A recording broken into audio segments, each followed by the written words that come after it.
সবাইকে জানাই শুভ রবীন্দ্র জন্মজয়ন্তী।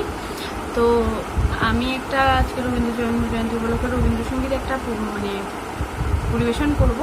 এখানে আমি গান ছেড়েছি, অনেক দিন হয়েছে, আমার গলার স্বর কেমন আছে কি আছে কিছুই জানি না, তবুও চেষ্টা করব একটু একটা গান করার।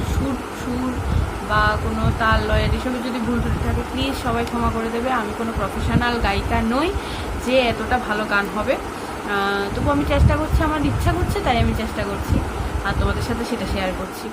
তো এটা আমার খুবই একটা প্রিয় গান। গানটি হলো ও যে মানে না মানা। তো আমার খুবই প্রিয় গান, একটা মানে একটি প্রিয় গানের মধ্যে একটি। তো আমি চেষ্টা করছি আজকে এটা গান করার। ও যে